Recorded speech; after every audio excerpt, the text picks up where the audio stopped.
महापालिका निवडणुकांमधली चुरस अगदी अखेरच्या दिवसापर्यंत ताणलेलं जागा वाटप, रुसवे फुगवे, मानापमान, बंडखोरी हे सगळं पाहिल्यानंतर अखेरीस ही पालिकेची निवडणूक झाली। मात्र या निवडणुकीत राजकीय पक्षांवर अंकुश ठेवायचं काम जनतेनं केलं। कुठल्याही एका पक्षाला सत्तेजवळ जाण्या एवढं बहुमत न देता मोठ्या पक्षांना किंगमेकर शोधावा लागणार हे मुंबईमध्ये स्पष्ट झालंय आणि त्यामुळे आता सुरू झालेलं सिंहासनावर राजा बसवण्याचे प्रयत्न, त्यामध्ये फोडाफोडीच्या चर्चा, नगरसेवक लपवून ठेवणे, नगरसेवक नॉट रिचेबल होणे, आरोप प्रत्यारोप असे अनेक प्रकार सुरू आहेत। अशात महापौर पदासंदर्भात दिल्लीत खलबत सुरू असताना कमी जागा लढवल्यामुळे आपले नगरसेवक कमी निवडून आले अशी तक्रार भाजपच्या पदाधिकाऱ्यांनी पक्षश्रेष्ठींकडे केल्याची कुणकुणकानी आली आणि त्यानंतर शिवसेनेच्या समाधान सरवणकर यांनी थेट भाजपाकडे बोट दाखवलं। भाजपमधला काही जणांच्या टोळक्यामुळे शिवसेनेचे अनेक उमेदवार पडले, ते टोळकं अशासाठीच काम करत होतं असा थेट आरोप त्यांनी केलाय। आता यात तथ्य काय, याबाबत हे दोन्ही पक्ष थेट बोलतील का? बहीण भावाच्या पराभवातून आलेल्या उद्विग्न भावना आहेत का? असं असेल तर सरवणकरांनी पुरावा म्हणून दाखवलेल्या स्क्रीनशॉट्सचं काय? भाजपामुळे शिंदेंचे उमेदवार पडले असा आरोप योग्य आहे का? महायुतीत जागा वाटपाचं गणित चुकलं का? असे अनेक प्रश्न जे या अनुषंगाने उभे राहत आहेत त्याचविषयी आपल्याला आज चर्चा करायची आहे।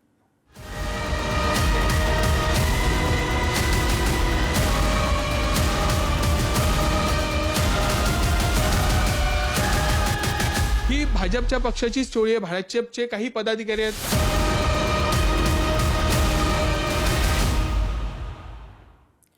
आणि याच संदर्भातल्या चर्चेत आपल्यासोबत सहभागी होत आहेत भाजपाचे सहमुख्य प्रवक्ते अजित चव्हाण, शिवसेनेचे प्रवक्ते अरुण सावंत आपल्यासोबत आहेत आणि राजकीय विश्लेषक महेश म्हात्रे सर आपल्यासोबत आहेत। आपण सुरुवात करण्यापूर्वी समाधान सरवणकर नेमकं काय म्हणाले ते एकदा ऐकूया।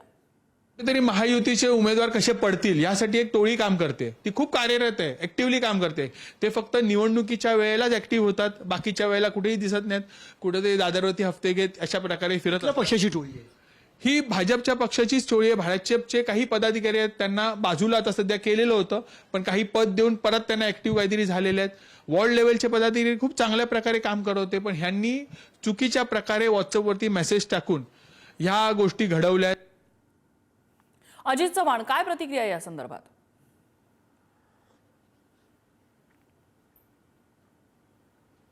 नम्रताजी नमस्कार, आपल्या सगळ्यांना नमस्कार। नम्रताजी, असं आहे, एक बघा, आपण ज्या पद्धतीनं गल्लीतला एखादा हरलेला उमेदवार महायुतीच्या बाबत बोलतो आणि त्याला माध्यम प्रसिद्धी देतात, मला असं वाटतं हे काही बरोबर नाही। मुंबईमध्ये आम्ही महायुतीमध्ये होतो आणि भारतीय जनता पक्षाच्या कार्यकर्त्यांनी अतिशय जीवापाड काम केलं। भारतीय जनता पार्टी, शिवसेना, महायुतीचा प्रचार केला आणि त्याचं फलित देखील दिसलं। आता सांगायचं झालं तर आमच्या 14 जागा पडल्यात। 7 पासून 84 पासून ते 100च्या आत या आमच्या 14 जागा ज्या पडल्यात त्याची संख्या आहे। कुठे 7 मतांनी पडल्या, कुठे 14 मतांनी पडल्या। मग आम्ही आमच्या विरोधकांवरती लढत असताना आमच्या मित्रांवरती असे आरोप केले का की बाबा मित्रांनी काम केलं नाही म्हणून पडले? असं नसतं। निवडणूक असते, त्या निवडणुकीमध्ये एकदा ठरलं महायुती तर महायुतीनंच आम्ही सामोरे गेलो। एवढ्या मोठ्या निवडणुकीमध्ये फक्त एक पडलेल्या उमेदवारांना आरोप केले, मग त्याचा अर्थ, आणि त्यांनी स्वतःही म्हटलंय की वरिष्ठ पातळीवरून आणि इतर ठिकाणून अतिशय चांगल्या पद्धतीने काम झालं। मला असं वाटतं की पडलेल्या लोकांनी अशा पद्धतीनं सवंग प्रसिद्धी करता विधानं करण्यापेक्षा, कारण खूप जबाबदार नेते आहेत, माननीय देवेंद्र फडणवीस साहेबांनी एकदा सांगितलं, एकनाथ शिंदे साहेबांनी एकदा सांगितलं की ते पर्क्युलेट होतं खाली आणि एक दिलानं काम करून मुंबईमध्ये सगळ्यांनी एकमेकाला मदत केलेली आहे। या अशा विधानांमुळे त्यांना प्रसिद्धी निश्चितपणे मिळेल आणि माझं तर मत आहे की माध्यमांना सुद्धा अशा पद्धतीची चर्चा घडवून आणण्यामध्ये एक प्रकारे ते माध्यमांचं कामच आहे शेवटी, पण या विधानांनी माध्यमांमध्ये चर्चा घडेल, आपल्याला काहीतरी लाईमलाईट मिळेल। तुम्ही स्वतः उभे राहिलात, तुमची बहीण शेजारून उभी राहिलीत, तिथल्या रिडेव्हलपमेंटच्या करता आपण सामान्य मुंबईकरांच्या पाठीशी उभा राहिलात का? जे एकनाथ शिंदे साहेबांचं धोरण होतं ते आपण जर नीटपणे खाली पोहोचवलं असतं तर मला असं वाटतं त्यांना पराभवाचा सामना करावा लागला नसता। शिवसैनिकाप्रमाणे जसं विजयाला तुम्ही सामोरे जाता तसं शिवसैनिकाप्रमाणे तुम्ही पराभवाला देखील सामोरं जा ना। त्याकरता महायुती खूप मोठी आहे, ती केंद्रापासून ते सगळीकडे आहे, याच्यामध्ये खूप जबाबदार नेते, त्यामुळे कोणीही विधान करत असताना महायुतीमधल्या पराभूत आमच्या सहकार्यांनी, आमची पूर्ण सहानुभूती त्यांच्याबरोबर आहे, परंतु हे बरोबर नाही, हे चुकीचं आहे आणि हे निराधार आहे. विचारूया आपण शिवसेना याबद्दल काय विचार करते. अरुण सावंतजी, शिवसेना काय या सगळ्या संदर्भात विचार करते? आणि अरुण, हे अजित चव्हाण म्हणतात की अशा गल्लीतल्या कार्यकर्त्यांनी, गल्लीतल्या उमेदवारांनी एखादी निवडणूक हरल्यानंतर अशा प्रतिक्रिया देऊ नये. पहा, अजित चव्हाण हे भारतीय जनता पार्टीचे सहमुख्य प्रवक्ते आहेत, एक जबाबदार प्रवक्ते आहेत. गल्लीतला एक साधारण उमेदवार, आता असेच गल्लीतले भारतीय जनता पार्टीचे 14 उमेदवार हरलेले आहेत गल्लीतले. हा शब्द महत्वाचा आहे. तेव्हा जबाबदार प्रवक्त्यांनी जबाबदार वक्तव्य केली पाहिजेत, हे माझ्या मित्रांनी जरा लक्षात ठेवावे. राहिली दुसरी गोष्ट, सरवणकर जे आहे, समाधान सरवणकर, हरल्यानंतर प्रत्येक व्यक्ती हा व्यथित होतो. त्यांच्या त्या व्यथेतून त्यांनी हे वक्तव्य केलं असेल याच्याबद्दल दुमत नाही. त्यांनी स्पष्ट शब्दामध्ये सांगितलेलं आहे की भारतीय जनता पार्टीचे सर्व कार्यकर्ते माझ्यासाठी अतिशय उत्तमरित्या काम करत होते. RSSचे अनेक पदाधिकारी, अनेक नेते माझ्यासाठी, शिवसेनेच्या माझ्या या उमेदवारासाठी अतिशय उत्तमरित्या काम करत होते. परंतु भारतीय जनता पार्टीमधील एक टोळी गुप्तरित्या मला हरवण्याकरता आणि माझ्या बहिणीला हरवण्याकरता काम करत होती. आता ही टोळी कोण आहे हे शोधून काढलं पाहिजे. कारण अनेक पक्षांमध्ये आता झालंय काय, गेल्या वर्षभरामध्ये अनेक प्रवेश केले गेले आहेत. जो येईल त्याला प्रवेश करा, जो येईल त्याला प्रवेश करा. आणि खास करून ही गोष्ट जास्त प्रमाणात भाजपामध्ये घडलेली आहे. तर अशा वेळेस विरोधकांमार्फत कुणी तिथे गुप्तहेर तर पाठवले नाहीयेत ना.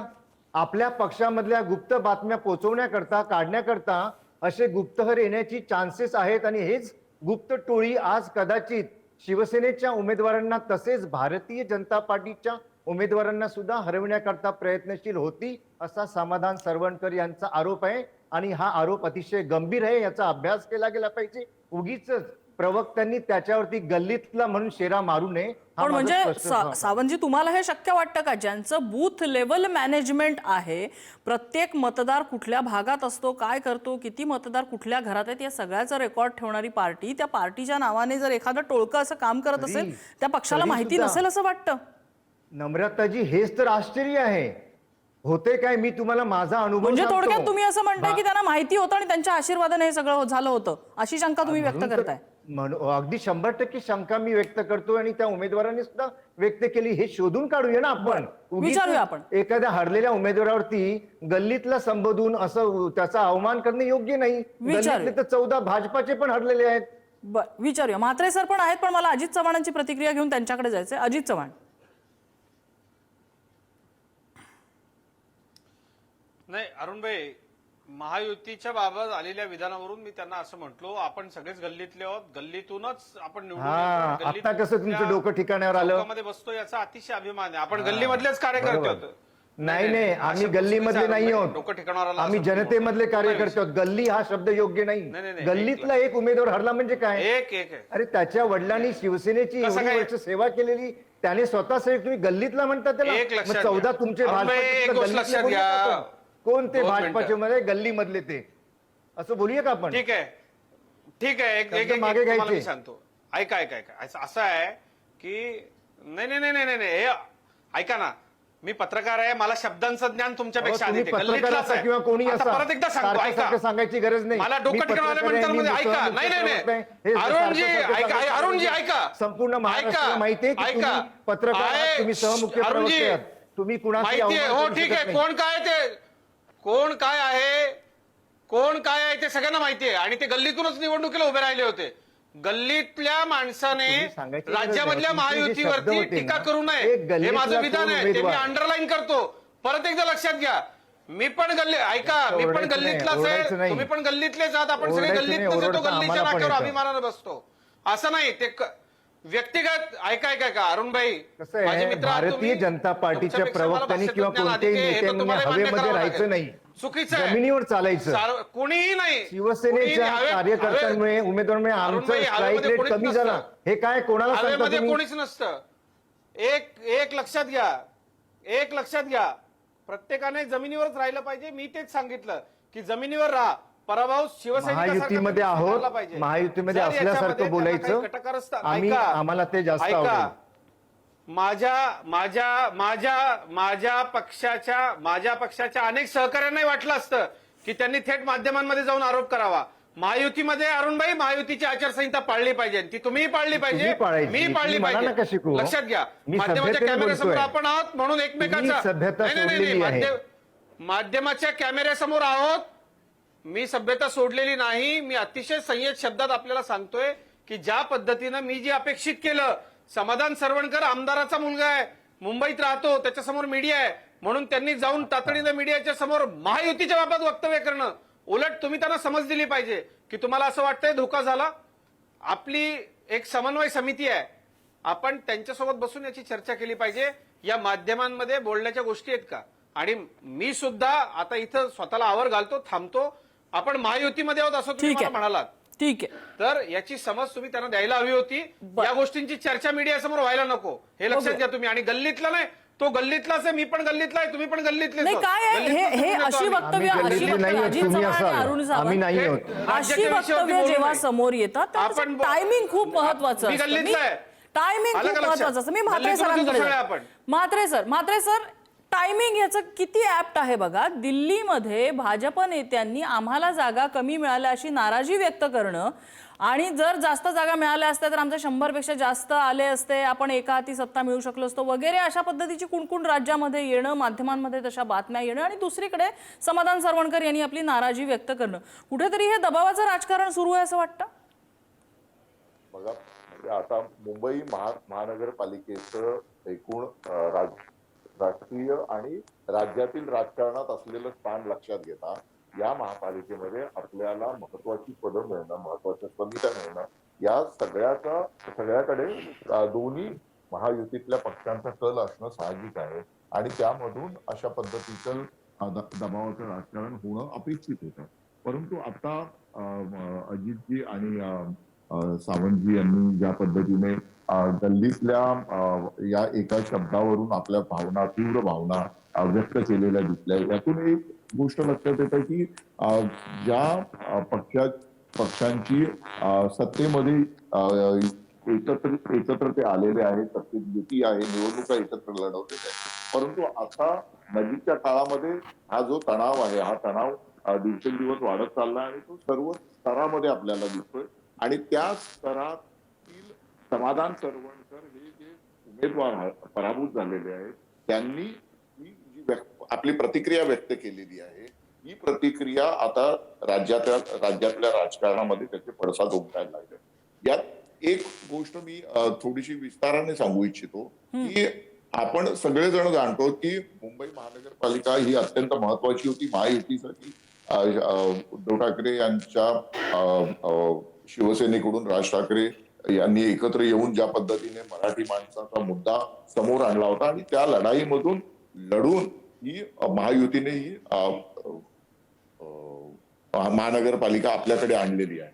आणल्यानंतरच्या काळामध्ये आता तातडीने महापौर कोण होणार, महत्वाच्या म्हणजे स्थायी समितीपासून बेस समितीपासून सगळ्या महत्वाच्या समित्या कुणाकडे जाणार याची चर्चा दिल्लीमध्ये सुरू असताना त्याचे पडसाद असे स्थानिक पातळीवर उमटणं, यातून एक गोष्ट लक्षात येते की ती म्हणजे की सर्व काही आलबेल आहे असं दाखवण्याचा जो एक सातत्याने प्रयत्न दोन्ही पक्षाचे शीर्षस्थ नेते करतात, त्यापेक्षा वेगळं वातावरण प्रत्यक्षात तिथे आहे. त्यामुळे आता नजीकच्या काळामध्ये म्हणजे महापौरपदी कोण बसणार आणि अन्य महत्वाच्या पदांवर कोण बसणार, यातून आपल्याला लक्षात येईल की ही जी महायुती आहे ही महायुती पुढील काळामध्ये कुठल्या टप्प्यापर्यंत जाईल किंवा कुठल्या स्टेज पर्यंत ती टिकेल याच आपल्याला सगळ्यांना पाहायला मिळेल. सर काहीतरी ऑडिओमध्ये ग्लिच दिसतोय तुमच्या, आपण तो सुधारण्याचा प्रयत्न करूया. पण तुमचा मुद्दा लक्षात आला की महायुतीमध्ये सारं काही आलबेल आहे असं जो दाखवायचा प्रयत्न होतोय तसं सध्या तरी काही दिसत नाहीये. अजित चव्हाण, मी तुमच्याकडे ते आज दिल्लीमधली एक बातमी जी सगळी माध्यमांमध्ये चालते आहे ती म्हणजे की भाजपच्या नेत्यांनी केंद्राकडे नाराजी अशी व्यक्त केली की आपण जास्त जागा लढवायला पाहिजे होत्या, आपण निगोसिएशन्समध्ये कमी पडलो. कार्यकर्त्यांना असंच वाटतंय जास्त जागा अजून लढवायला पाहिजे होत्या? ते प्रत्येक पक्षाच्या कार्यकर्त्याला नम्रताची वाटणं स्वाभाविक आहे. भारतीय पण म्हणजे जनता जागा वाटपाचं गणित चुकलं हे मान्य भावना करताय व्यक्त तुम्ही? केल्या असतील तर ते अगदी स्वाभाविक आहे. नाही, मला असं वाटतं की या जर तरच्या चर्चा आहे. आमच्या बैठकीत काय चर्चा झाली हे माध्यमांच्या समोर आलं तर ते काय सूत्रांनी आलं ते त्यांनी तपासलं पाहिजे. पण आपण रिझल्ट लागल्यानंतर आपल्या घरी बाबांना सुद्धा म्हणतो की बाबा मला जर थोडीशी अजून चांगली संधी मिळाली असती, जास्त वेळ मिळाला असता तर मी अजून चांगले मार्क्स आणले असते. तर तशी ही चर्चा आहे. मला असं वाटतं एक फक्त आपण लक्षात घेतलं पाहिजे की हे तर मात्र निश्चितपणे खरं आहे की आमच्यातल्या कुठल्याही व्यक्तीनं जर एखादी त्याला शंका आहे, अडचण आहे, आमच्याही 14 जागा पडल्या, आम्ही काही माध्यमांसमोर जाऊन ते जे काय SMS वगैरे दाखवत बसलो नाही. माझं फक्त म्हणणं इतकंच आहे की याच्यामध्ये जर काही गौडबंगाल असेल, काही गैरप्रकार असेल तर निश्चितपणे आमची एक प्रत्येक शहरामध्ये समन्वय समिती आहे. त्या समन्वय समितीकडे ते सांगितलं पाहिजे. आणि हा राग का येतो तर याकरता येतो की अतिशय निष्ठेनं भारतीय जनता पार्टीच्या कार्यकर्त्यांनी महायुतीचं काम केलं.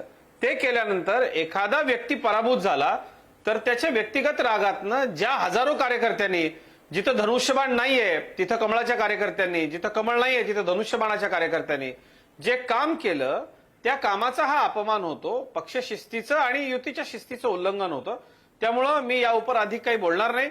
मगाशी अरुण सावंतांना माझ्या गल्ली एका शब्दाबद्दल आक्षेप होता, परंतु मला हे त्यांना सांगायचंय की निश्चितपणे गल्लीतल्या, कॉलनीतल्या या महानगरपालिकेच्या निवडणुकीमधल्या उमेदवारांनी आपल्याला काय अडचण आली त्याची तक्रार आपल्या नेत्यांना सांगितली पाहिजे आणि ते नेते त्यांच्या समन्वयकांशी बोलतील आणि ती दोन्ही पक्षांमध्ये चर्चा होईल. त्यांना ते प्रिव्हिलेज आहे, त्यांच्याकडे बोलवल्यानंतर माध्यमं लगेचच जातात, म्हणून त्यांच्यातल्या छोट्या छोट्या गोष्टी त्यांनी माध्यमांसमोर सांगणं आणि त्याचे मीडिया इश्यूज तयार करणं हे काही महायुतीमध्ये बरोबर नाही. असं करायला नको. आमच्याकडे शिस्त आहे. आमच्या कार्यकर्त्यांनी पक्षशिस्त राखत 7 मतांनी पडलो तरी तो पराभव स्वीकारला खेळाडूपणे. जर त्याच्यामध्ये विरोधकांबद्दल काही तक्रार असतील तर त्या आम्ही केल्या, निवडणूक आयोगाला जाब विचारला किंवा रितसर तक्रारी केल्या. मात्र आमच्या सहकाऱ्यांनी काम केलं नाही असं आम्ही अजिबात म्हणणार नाही. आम्ही तसा कधीच आमच्या शिवसैनिकांवरती, सहकाऱ्यांवरती आरोप केला नाही. कारण त्यांनी जिथं करायचं होतं तिथं काम केलं आणि नाशिक सारख्या ठिकाणी जिथं आम्ही विरोधात होतो तिथं मैत्रीपूर्ण लढतीत ताकदीनं लढलो. पण जिथं ज्या सहकाऱ्यांनी आपलं काम केलेलं आहे त्यांचा अपमान करण्याची भावना आमची नाही, तो आम्ही करणार नाही. जर असं कोणी करत असेल तर हे काही बरोबर नाही. अरुण सावंत, 90 जागा लढवल्या, 29 जिंकल्या, 32% आपला स्ट्राईक रेट असतो. किती जागांवरती समाधान सरवणकरांनी जो आरोप केला अशा किती जागा आहेत असं वाटतं की जिथे भाजपने काहीतरी असे व्हॉट्सअप जो स्क्रीनशॉट दाखवला तसे काही प्रकार केले तसं आरोप आहे तुमचा? नम्रताजी पहा, आम्ही जे हरलो आहोत ते आम्ही कुठेतरी कमी पडलो म्हणून हरलो आहोत. भारतीय जनता पार्टीने आम्हाला हरवलं असं आम्ही तरी मुळीच म्हणत नाही आहोत. परंतु समाधान सरवणकर यांनी जे उदाहरण दिलंय त्या उदाहरणाचा अभ्यास करायला काय हरकत आहे ना. त्यांनी तर स्पष्ट शब्दात सांगितलेलं आहे की भारतीय जनता पार्टीचे कार्यकर्ते, RSS चे कार्यकर्ते अतिशय उत्तमरित्या मला साथ देत होते, परंतु एक कोणतरी टोळी काम करत होती जी भाजपाच्या विरोधात सुद्धा लोकसभा, विधानसभा आणि कॉर्पोरेशनला काम करत होती. तर तिचा शोध लागला गेला पाहिजे. यात गैर ते काय आहे मला सांगा. आपण आता आम्ही जे हरलो आपण म्हणालात, आम्ही मान्य करतो ना, जनतेपर्यंत जाण्यासाठी आम्ही कुठेतरी कमी पडलो आणि म्हणून आमचे उमेदवार काही ठिकाणी हरलेले, त्याला आम्ही जबाबदार आहोत, भारतीय जनता पार्टी नाही. बर, ठीक आहे. मी म्हात्रे सरांकडे पुन्हा एकदा येते. म्हात्रे सर, यामागे राजकारण काहीतरी शिस्त आहे एवढं नक्की. कारण समाधान सरवणकर हे एक आमदार पुत्र असले, एक ज्येष्ठ पदाधिकाऱ्यांचा मुलगा जरी असले तरी सुद्धा आता अजित चव्हाणांनी सांगितले ती प्रोसेस असते. काही नाराजी असेल, अडचणी असतील तर त्या समन्वय समितीकडे, पक्षातल्या श्रेष्ठींकडे आधी येतात, मग माध्यमांसमोर येतात. जर ते थेट अशा प्रकारे माध्यमांसमोर येत असतील तर कुणाचं तरी अभय आहे, कुणीतरी त्यांना गाईड केलेलं आहे माध्यमांसमोर यायला, असं नाही का वाटत? समाधान सरवणकरांचा जो सात्विक संताप आहे, हा सात्विक संताप आपण सगळेजण समजू शकतो. त्यांची बहीण सुद्धा या निवडणुकीमध्ये पराभूत झाली. सदा सरवणकरांचा आतापर्यंतचा आपण ट्रॅक रेकॉर्ड जर बघितला तर शिवसेनेत असताना, शिवसेनेतून बाहेर गेल्यानंतर सुद्धा सदा सरवणकर हे सातत्याने निवडून आलेले आपल्याला पाहायला दिसतात. मागच्या निवडणुकीत मात्र त्यांचा पराभव झाला.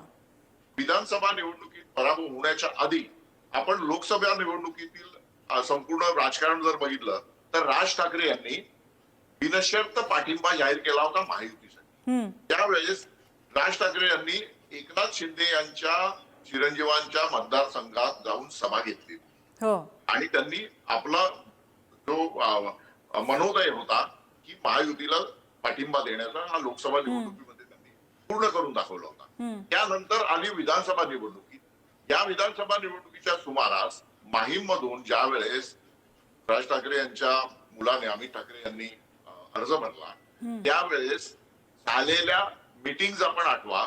वर्षा बंगल्यावर एकनाथ शिंदे यांच्या बरोबर सदा सरवणकर यांना पाचारण करून देवेंद्र फडणवीस, सदा सरवणकर आणि एकनाथ शिंदे अशी बैठक झाली होती आणि त्या बैठकीमध्ये या दोन्ही शीर्षस्थ नेत्यांनी सदा सरवणकर यांनी आपली उमेदवारी मागे घ्यावी आणि अमित ठाकरे यांच्या विजयाचा मार्ग खुला करावा अशी त्यांना विनंती केलेली होती. त्यावेळेस मला सदा सरवणकरांचं ते स्टेटमेंट आठवतं. सदा सरवणकर म्हणाले होते की मी कबड्डीपटू आहे, एकदा मी सर्व्हिस टाकली की मी डावातून बाजूला होत नाही.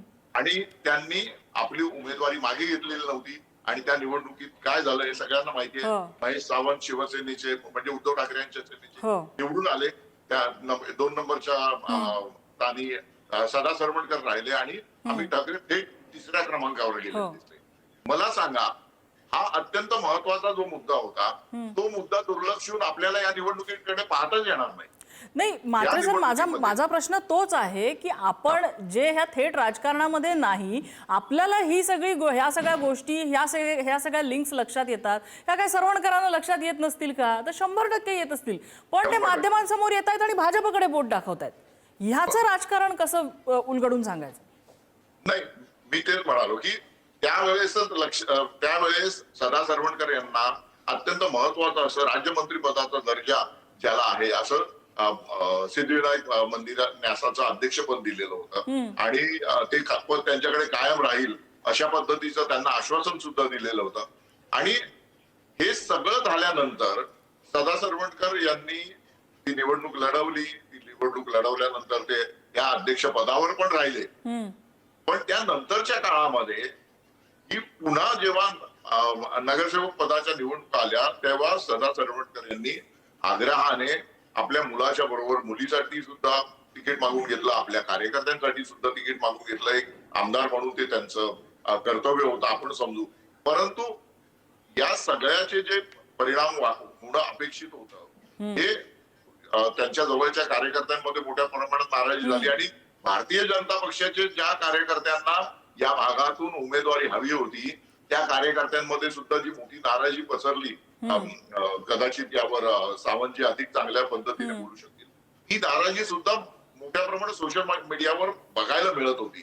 तर याचे हे सगळे पडसाद आपल्याला आता पाहायला मिळतात. आणि जे अजित जे म्हणाले की सरवणकोट कुटुंबियांना मीडियाचा ऍक्सेस जास्त आहे शिवाजी पार्क आणि त्या सगळ्या परिसरामध्ये माध्यम प्रतिनिधी जास्त प्रमाणात असतात, त्यामुळे कदाचित त्यामुळे त्यांना तो ऍक्सेस अधिक चांगल्या पद्धतीने मिळाला आणि ते व्यक्त झाले.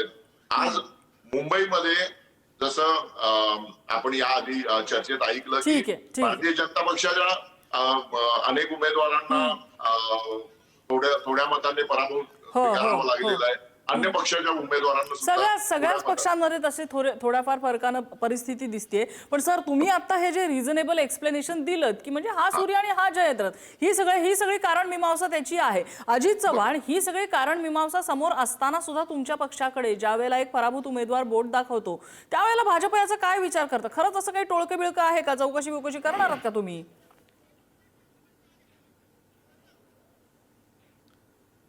नम्रताजी, मी अतिशय विश्वासानं आपल्याला सांगतो की कुठल्याही पद्धतीनं या संपूर्ण यंत्रणेमध्ये समन्वय राहावा याकरता आमच्याकडे समन्वयक, महायुतीचे समन्वयक आहेत प्रत्येक ठिकाणी. आणि मला एक आपल्याला सांगायचं आहे की कुठलाही पक्ष असो त्या पक्षामध्ये सामान्य कार्यकर्ता या पदावरून कोणीच कोणाला काढू शकत नाही. व्यक्तिगत पातळीवरती तुम्ही जेव्हा निवडणूक लढवायला उभे असता त्यावेळेला प्रत्येकाच्या विरोधामध्ये कोणीतरी एखादा गट हा सक्रिय असतोच. तो त्याच्या पक्षामधला असतो, तो विरोधी पक्षातला असतो, तो कायम स्थिर असणारा असतो, तो अचानक सक्रिय होतो कारण हा माणूस निवडणुकीला उभा आहे, एकतर त्याला जिंकवण्यासाठी किंवा पाडण्यासाठी. मला असं वाटतं की या सगळ्याचा विरोध पत्करून जो निवडून येतो तो निवडून येतो आणि जो पराभूत होतो तो पराभूत होतो. पराभवाला अनेक कारणं असतात आणि निश्चितपणे त्याच्यामध्ये जर खरंच काही गांभीर्य आहे ठीक आहे. तर त्याला मी एक सांगितलं ना, त्याला एक प्रोसेस आहे. त्या प्रोसेस प्रमाणे जर ते गेले तर पुढच्या काळामध्ये त्यांना आणखी निवडणुका लढवायच्या आहेत ना, त्यांना त्या ठिकाणी अनेक संधी आहेत ना. पण त्याच्यामुळं आपल्या एका विधानामुळं राज्यात, केंद्रात, इतर महानगरपालिकांमध्ये अगदी ग्रामपंचायतीपर्यंत ज्या ठिकाणी महायुती आहे इथं 2 प्रवक्त्यांमध्ये वादावादी झाली. ठीक. तर हे काही बरोबर नाही. ठीक एक आहे, सिस्टीम ठीक. असते, त्या माझ्याकडे सिस्टीम प्रमाणे शेवटची गेलं 30 पाहिजे, सेकंद आहे. शिस्त पाळली पाहिजे. ठीक आहे, शेवटची 30 सेकंद. अरुण सावंत, काय प्रश्न काय आपला? मुद्दा हाच आहे की इथून पुढे काय आता सरवणकरांच्या आरोपांचं काय? त्यांनी जे काही त्यांच्या मनाची व्यथा होती ती मांडलेली आहे. माझं एवढंच आपल्या या चॅनल मार्फत सांगणं आहे की प्रत्येक पक्षाने सजग राहिलं पाहिजे की माझ्या आजूबाजूला जे वावरतायत ते माझ्या पक्षातले खरोखरचे पदाधिकारी आहेत की आपल्याच पक्षातील लोकांचे पाय ओढणारे कोणी बाहेरचे तर पाठवले गेले नाहीत ना, याचा अभ्यास केला पाहिजे, हेच सांगणे. ठीक आहे, आपण चर्चा ऐकलेली आहे. प्रत्येक पक्ष ही आपापली भूमिका मांडत असतो. प्रत्येक पक्षाला आपल्या पक्षासाठी काही ना काहीतरी हवं असतं. जास्तीच्या जागा असतील, कुठलं पद असेल, कुठली समिती असेल, कमिटी असेल, हे सगळं काही त्यांना आपल्या पदरात पाडून हवं असतं. त्यासाठी बऱ्याच गोष्टी होत असतात. समाधान सरवणकरांनी केलेले आरोप हे अशा कुठल्या दबावतंत्रातून आलेले आहेत की पराभवाची उद्विग्नता खरोखरच त्यांना आलेली आहे की खरोखरच त्यांच्या बाबतीत हे असं काहीतरी कट कारस्थान झालेलं आहे? चौकशी अंती पुढे समोर येईलच खरंच कट कारस्थान होतं का. पण एक गोष्ट मात्र नक्की की महापौर पदासाठी, विशेषतः मायानगरी मुंबईच्या महापौर पदासाठी राजकारण ढवळून निघतं एवढं मात्र नक्की. या चर्चेसाठी सगळ्यांनी वेळ दिला. सगळ्यांचे आभार. आजचा धुळा इथेच थांबतोय.